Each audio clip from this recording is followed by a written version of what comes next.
Hi guys, ನಾನು ನಿಮ್ಮ Smita. Welcome back to Smita vlog. ಇವತ್ತಿನ ವಿಶೇಷ ಏನು ಗೊತ್ತುಂಟಾ? ನನ್ನ ಆಂಟಿ ಅವರ ಶೈಲಿಯಲ್ಲಿ ಕ್ರ್ಯಾಬ್ ಏಡಿ ಸುಕ್ಕ ಮಾಡ್ತಾರೆ. ಆ ಒಂದು ವಿಡಿಯೋವನ್ನು ನಾನು ನಿಮಗೆ ಈ ವಿಡಿಯೋದ ಮೂಲಕ ತೋರಿಸ್ತೇನೆ, ಬನ್ನಿ. ಈಗ ನನ್ನ ಆಂಟಿ ಏಡಿಯ ಸುಕ್ಕ ಮಾಡ್ತಾರೆ. ಅದಕ್ಕೆ ಬೇಕಾಗಿರುವ ಇಂಗ್ರೀಡಿಯೆಂಟ್ಸ್: ಕಟ್ ಮಾಡಿದ 2 ಈರುಳ್ಳಿ, 2 ಹಸಿಮೆಣಸು, 2 ಟೊಮೆಟೊ ಹಣ್ಣು, ಸ್ವಲ್ಪ ಕೊತ್ತಂಬರಿ ಸೊಪ್ಪು, ಸ್ವಲ್ಪ ತುರಿದ ತೆಂಗಿನಕಾಯಿ ಮತ್ತು home made ginger garlic paste. Cut ಮಾಡಿ ಸಣ್ಣ ಮಾಡಿ ತೊಳೆದಿಟ್ಟುಕೊಂಡ ಕ್ರ್ಯಾಬ್ ಏಡಿ. ಪ್ಯಾನ್ ಬಿಸಿ ಆದಮೇಲೆ ಸ್ವಲ್ಪ ಎಣ್ಣೆ ಹಾಕಬೇಕು. ಈರುಳ್ಳಿ ಹಾಕಿ ಚೆನ್ನಾಗಿ ಫ್ರೈ ಮಾಡಬೇಕು. ಹೀಗೆ ಚೆನ್ನಾಗಿ ಈರುಳ್ಳಿಯನ್ನು ಫ್ರೈ ಮಾಡಬೇಕು. ಸ್ವಲ್ಪ ಈರುಳ್ಳಿ ಫ್ರೈ ಆದಮೇಲೆ ಜಿಂಜರ್ ಪೇಸ್ಟ್ ಮತ್ತು ಗಾರ್ಲಿಕ್ ಪೇಸ್ಟ್ ಎರಡನ್ನು ಹಾಕಿ ಪುನಃ ಮಿಕ್ಸ್ ಮಾಡಬೇಕು. ಈಗ ಟೊಮೆಟೊ ಮತ್ತು ಮೆಣಸಿನಕಾಯಿಯನ್ನು ಹಾಕಿ ನಾವು ಫ್ರೈ ಮಾಡುವ. ಈಗ ಇದಕ್ಕೆ ಸ್ವಲ್ಪ ಅರಿಶಿನ ಪುಡಿಯನ್ನು ಹಾಕಬೇಕು. ಪುನಃ ಮಿಕ್ಸ್ ಮಾಡಿ.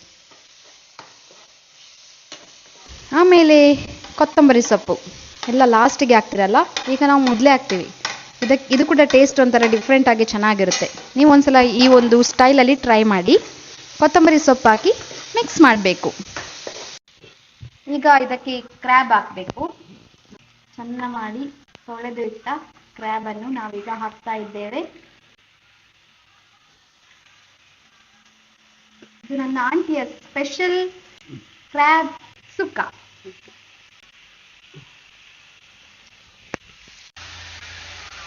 ಇದಕ್ಕೆ ಸ್ವಲ್ಪ ನೀರು ಹಾಕಬೇಕು. ಆಮೇಲೆ ಕ್ರ್ಯಾಬ್ ಹಾಕಿದ ಮೇಲೆ ಸ್ವಲ್ಪ ನೀರು ಹಾಕಿ ಮಿಕ್ಸ್ ಮಾಡಬೇಕು. ಇಷ್ಟು ಹಾಕಿ ಒಂದು 10 ನಿಮಿಷಗಳ ಕಾಲ ಲೋ ಫ್ಲೇಮಲ್ಲಿ ಮುಚ್ಚಿಡಬೇಕು. ಅದು ಅಲ್ಲೇ ಸ್ವಲ್ಪ ಫ್ರೈ ಆಗುತ್ತೆ. ಆಮೇಲೆ ಮಸಾಲ ಪೌಡರ್ ಹಾಕೋದು. ಉಪ್ಪು ಈಗ ಕೂಡ ಹಾಕ್ಬೋದು, ಮತ್ತೆ ಕೂಡ ಹಾಕ್ಬೋದು, ಅದು ನಿಮಗೆ ಇಷ್ಟ ಬಂದ ಹಾಗೆ ಹಾಕ್ಬೋದು. ಸ್ವಲ್ಪ ಹೊತ್ತು ಬೇಯಲಿ. ನೋಡಿ, ಒಂದು 10 ಮಿನಿಟ್ಸ್ ಆದಮೇಲೆ ಸ್ವಲ್ಪ ಹೀಗೆ ಕೈ ಕೊಡಬೇಕು. ಆಚೆ ಈಚೆ ಮಾಡಬೇಕು, ಮೇಲ ಕೆಳಗೆ ಮಾಡಬೇಕು.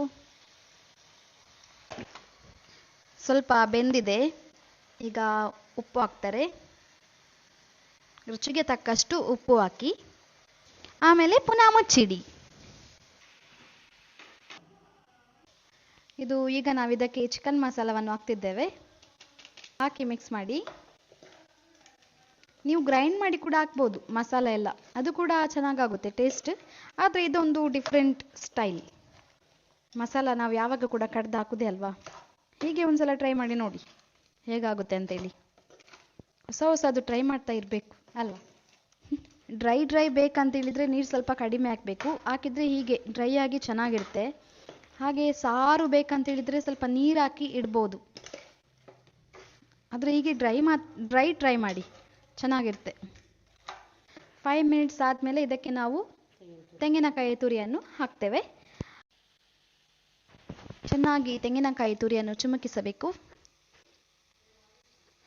ತೆಂಗಿನಕಾಯಿ ಒಂದು ವಿಶೇಷವಾದ ಟೇಸ್ಟನ್ನು ಕೊಡುತ್ತದೆ ಎಲ್ಲ ಅಡುಗೆಯಲ್ಲಿ. ಅದು ತೆಂಗಿನಕಾಯಿ ಹಾಕಿದ ಮೇಲೆ ಅದರ ರುಚಿಯೇ ಚೇಂಜ್ ಆಗುತ್ತೆ, ಇನ್ನೂ ಚೆನ್ನಾಗಿರ್ತದೆ. ತೆಂಗಿನಕಾಯಿ ಹಾಕದೆ ಕೂಡ ನೀವು ಸೇವಿಸಬಹುದು. ಕ್ರ್ಯಾಬ್ ಸುಕ್ಕ ರೆಡಿ. ಚಂದ ಮಾಡಿ ಏಡಿ ಸುಕ್ಕ ಮಾಡಿದ್ದು ಬೇರೆ ಯಾರು ಅಲ್ಲ, ನಮ್ಮ ಮುದ್ದಿನ ಆಂಟಿ ರೀಟಾ. ಕ್ರ್ಯಾಬ್ ಸುಕ್ಕ ನಿಮಗೆ ಇಷ್ಟ ಆಯ್ತಾ? ಈ ಒಂದು ರೆಸಿಪಿ ನಿಮಗೆ ಇಷ್ಟ ಆದಲ್ಲಿ ಲೈಕ್ ಮಾಡಿ, ಶೇರ್ ಮಾಡಿ ಮತ್ತು ನನ್ನ ಚಾನೆಲ್ಗೆ ಸಬ್ಸ್ಕ್ರೈಬ್ ಮಾಡಿ. Thank you.